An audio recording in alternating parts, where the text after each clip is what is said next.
Let's get caught up on recent news around the Chicago district.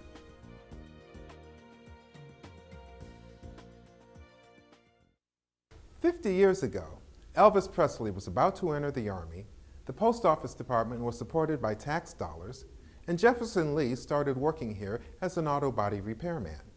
Today, the Postal Service pays its own way without taxpayer support, and Elvis left the building a long time ago. But Mr. Lee is still on the job, and he was recently honored for his longevity. District Manager Postmaster Gloria Tyson, other senior managers, and Mr. Lee's co-workers at the Vehicle Maintenance Facility saluted him on March 8th, the 50th anniversary of the beginning of his postal career. News reporters were also on hand to meet him and hear how he still loves to come to work every day after all these years. Mr. Lee shows no signs of slowing down. In fact, he's amassed nearly 3,000 hours of sick leave. That much time, almost a year and a half of work, is like money in the bank. Having sick leave available helps keep your bills paid and your family secure in case you're incapacitated for an extended period. Yeah, I started working here March the 7th, 1958, and I never had an accident. And I enjoy what I'm doing. I like that. So I could have retired back a little while back, but I just started working here. My wife wanted me to retire, and I feel nice every day. I have no medication, have no aches, no pains, no arthritis, nothing like that, so I just keep it working. Those tractors, that's most of what I work on. They give me them to work on. Next day they come, they gone. If that is a big job, I might take me a couple of days, but anything that I can finish, when they come back the next day, it's gone. It's just a fraction under 3,000, I think, hours of sick leave. I always tell my wife, I said, no, it's just like if I be off sick. I can be off sick for maybe a month, couple months or whatever that, then you're still drawing a steady check. It's just like insurance. Pastor Macy O.L. Woods presents Gospel Supreme 2008, featuring the marvelous Christian Tabernacle Concert Choir.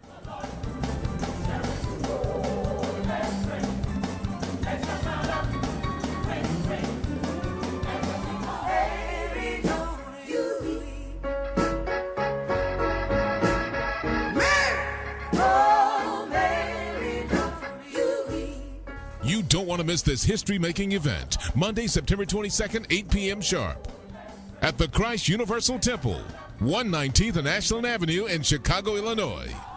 Plenty of secured free parking. Call now for your reservations, 773-548-2500.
To you. You should always remove keys from the ignition, secure vehicle doors and windows when the vehicle is out of your sight and or control. It's easy to remember. Out of sight, lock it tight. My name is Travis Lee, and I'm a United States letter carrier with the North Riverside Post Office in North Riverside, Illinois. I've been a letter carrier for about 7 years. This one day in particular, I was out delivering my route. It was a winter day, I believe. And I was just inundated with parcels. It was the holiday time, and trying to just get everything together.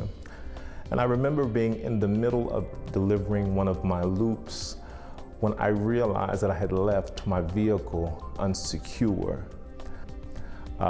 Wasn't certain if I had actually left the door open, but I knew that I didn't remember locking it. Went back to the vehicle only to find that I had not locked the vehicle. The way that I knew this was because the door was wide open.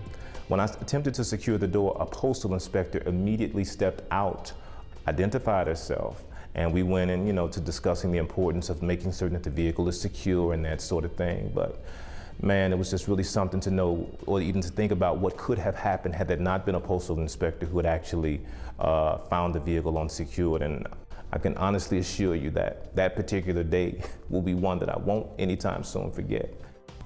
Of course, carriers don't just keep their eyes open for potential new businesses. They are often the first to notice dangerous situations in their communities. In our Heroes Corner, Roger P. McCullough carrier Adam Aguilar describes what he encountered while delivering mail one day recently.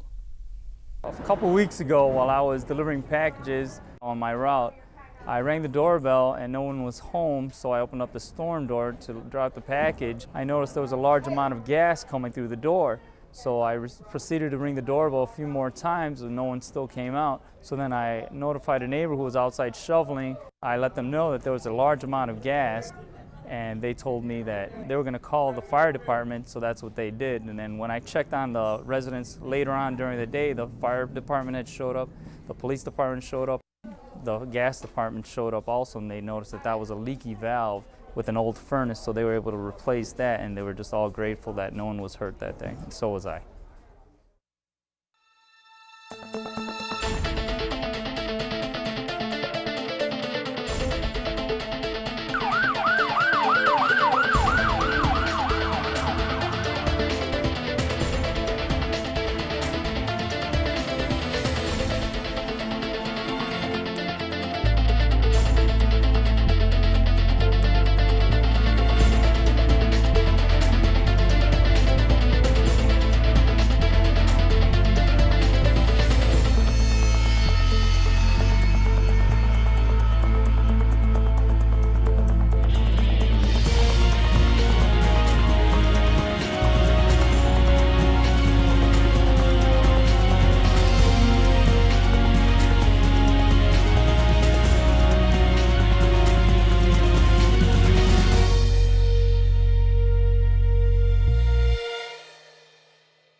Hi, I'm Dave Colin, and welcome to Behind the Badge, the segment where we take a look at behind the investigation. I'm pleased to be joined today by Postal Inspector Kevin Freeman of the Chicago Division, who recently returned from an investigative trip to Nigeria. Kevin, thanks for joining us today. Thank you for having me, Dave. Tell me, why were you interested in traveling to Nigeria? Well, I was interested because it was an opportunity to learn something new about a different country. My team leader had pushed me and said that this is a good opportunity to get out there and learn something new, and my wife also backed me up.